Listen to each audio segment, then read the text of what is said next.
Hello friends, welcome you all to the test number 10 of Polity and Economy batch. Today we will be discussing again the questions on Polity and Economy. First question, which of the following statement are correct? A bill pending in Lok Sabha lapses on its prorogation. A bill pending in the Rajya Sabha which has not been passed by the Lok Sabha shall not lapse on dissolution of the Lok Sabha. Select the correct answer using the codes given below. See, these kinds of questions are one of the favorite questions of UPSC. I will just give you a brief idea about these things. See, first thing you have to keep in mind, any bill pending in Lok Sabha, it lapses, right? For example, a bill originated in Rajya Sabha passed the bill goes to Lok Sabha is considering the bill and Lok Sabha dissolved, so this bill will lapse automatically. A bill or the bill originated in Lok Sabha is considering the bill, and while under consideration the bill Lok Sabha is dissolved, this bill will lapse automatically. So these are the important thing. Any bill pending in Lok Sabha, whether originated in Lok Sabha or Rajya Sabha, lapses. Then second, a bill pending in Rajya Sabha. Pending in Rajya Sabha, what happens about this bill? Bill pending in Rajya Sabha. See, bill originated in Lok Sabha passed the bill, it goes to Rajya Sabha considering the bill. Now since here this bill is passed by Lok Sabha, it is being touched by Lok Sabha, so this bill lapses automatically on the dissolution of Lok Sabha. Whereas a bill originated in Rajya Sabha and Rajya Sabha is considering the bill, in this case if Lok Sabha dissolves, so this bill is not passed by Lok Sabha or not touched or considered by Lok Sabha, in this bill case this bill do not lapse. This is simple thing. So we will come to answer. A bill pending in Lok Sabha lapses on its prorogation. No, on prorogation bill do not lapse. Bill lapses when it is dissolved. So first statement, it is necessary to read option very carefully. So first statement is wrong, they have asked correct, so one only, both 1 and 2 it is gone.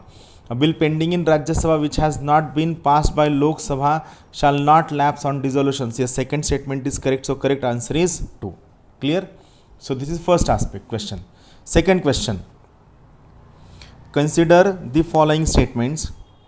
Chief Secretary in a state is appointed by the governor of that state. Chief Secretary in a state has a fixed tenure. What is correct answer? See, first statement is only correct answer. Why? I will just give you few important things. First thing, Chief Secretaries are members of the Indian Administrative Service. They are IAS officers. And Chief Secretary is classified as being the apex officer of the State Secretariat. Now here, the most important thing, Chief Secretaries are chosen by the state's chief minister and they are appointed by the state's governor. So first statement is correct.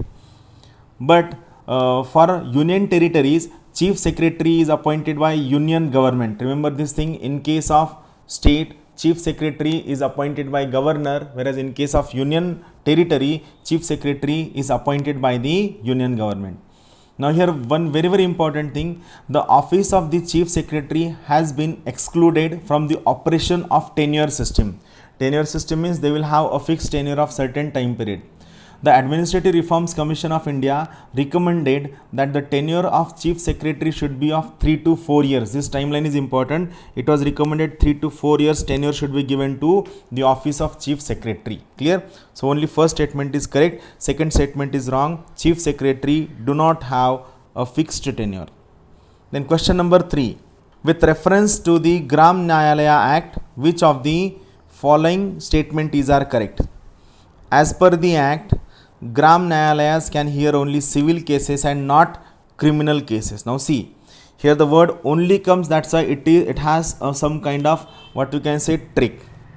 Second, the Act allows local social activists as mediator or reconciliator. So second statement is correct. This is the reason why Gram Nyalaya Act was brought into operation. So first statement is wrong. I will give you detailed information. Here remember only second statement is correct. So correct option is 2 only.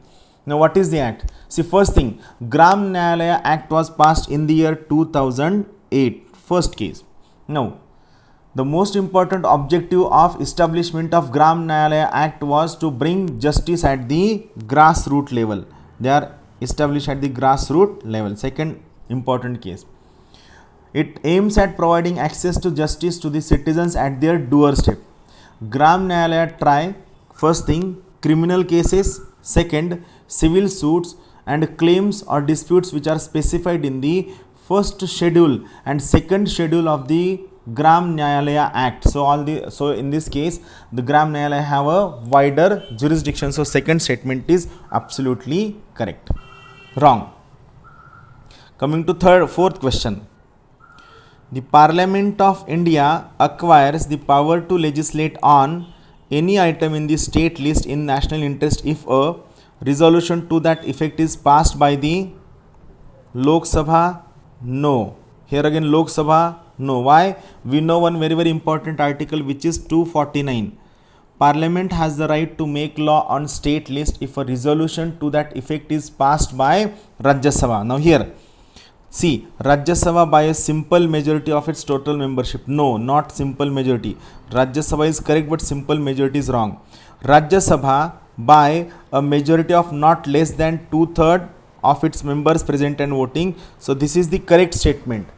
Why it is correct statement? Because here they have used a term not less than 2/3 members of its present and voting. See, they have not used word special majority. Article 249 do not talk about special majority. Many students have this doubt that Rajya Sabha's this resolution must be passed by special majority. No, it is not the case. Then for us, one important information, what are the various articles under which Parliament can make a law on state list? They are, first one, Article 249. It says when Rajya Sabha passes a resolution by more than 2/3 of the members present and voting, in that case a law can be made by Parliament on state list. Second, under Article 250, that is under national emergency, Parliament can make a law on state list.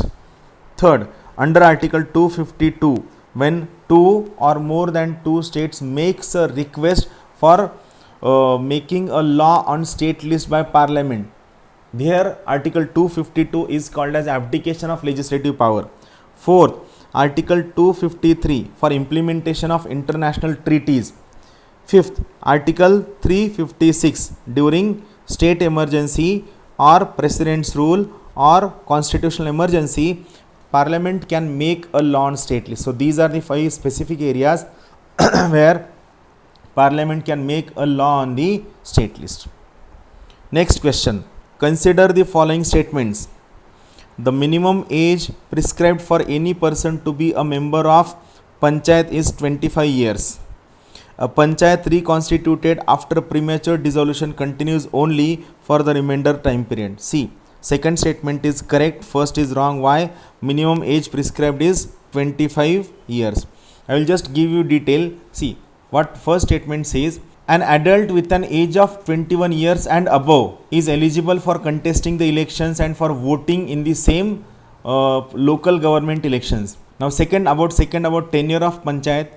Every Panchayat shall continue for 5 years from the date of its first meeting, but it can be dissolved earlier in accordance with the procedure established by state's law. Election must take place before the expiry of the above period of 5 years. But in case a Panchayat is dissolved earlier, then the election must take place within 6 months of its dissolution. Elections must take within 6 months of its dissolution. A Panchayat reconstituted after premature dissolution, that is before the expiry of the full period of 5 years, shall continue only for the remainder period. But if remainder period for that Panchayat is less than 6 months, it shall not be necessary to hold election. So this is the reason why second statement is correct, right? So we'll go for next question. Now next question is from economics.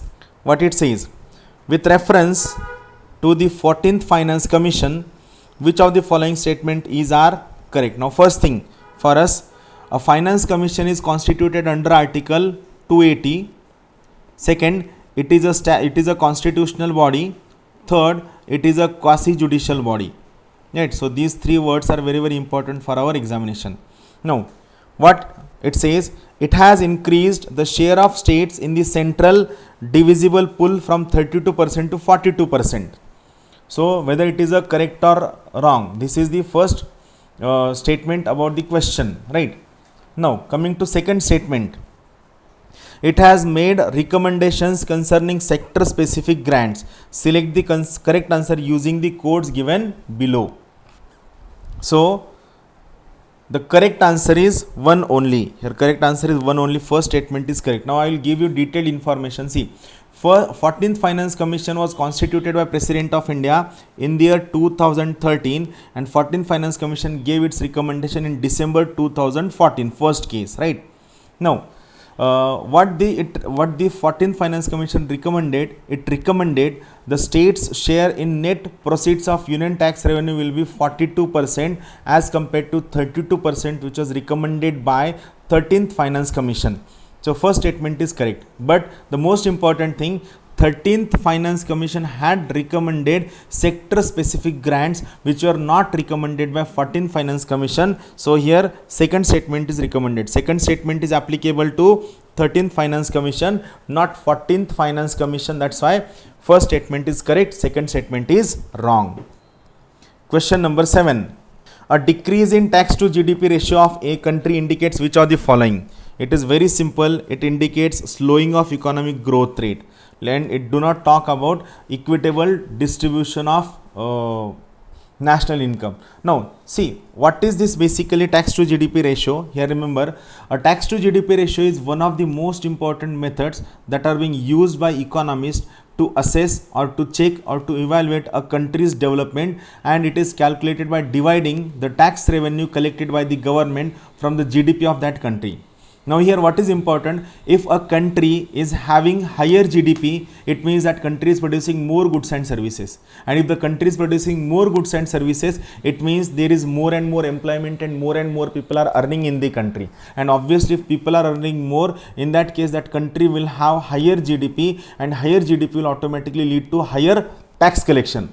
But when tax revenue grows at a slower rate than the GDP of a country, it shows that there is drop in the ratio and that economy is not growing properly.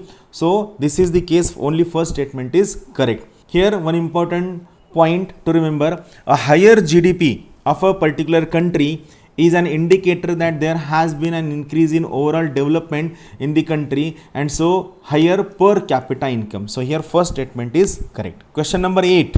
It is about index of industrial production. Now this is almost third time we are studying index of industrial production. It means you can realize the importance of this topic of index of industrial production.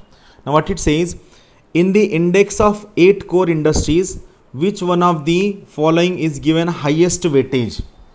Clear? So here remember, first thing, it is electricity generation. Very straightforward question. Now I will give you weightage and what are the 8 core industries in a simple manner.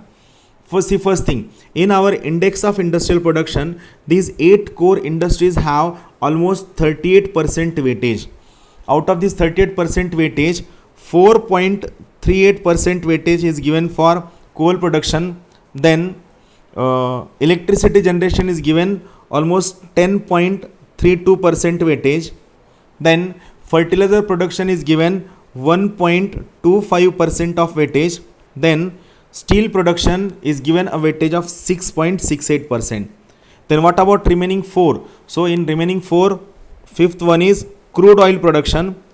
For this crude oil production, weightage is 5.22%. Then for natural gas production, weightage is 1.71%. Then seventh important core industry is petroleum refinery production. I will write shortly.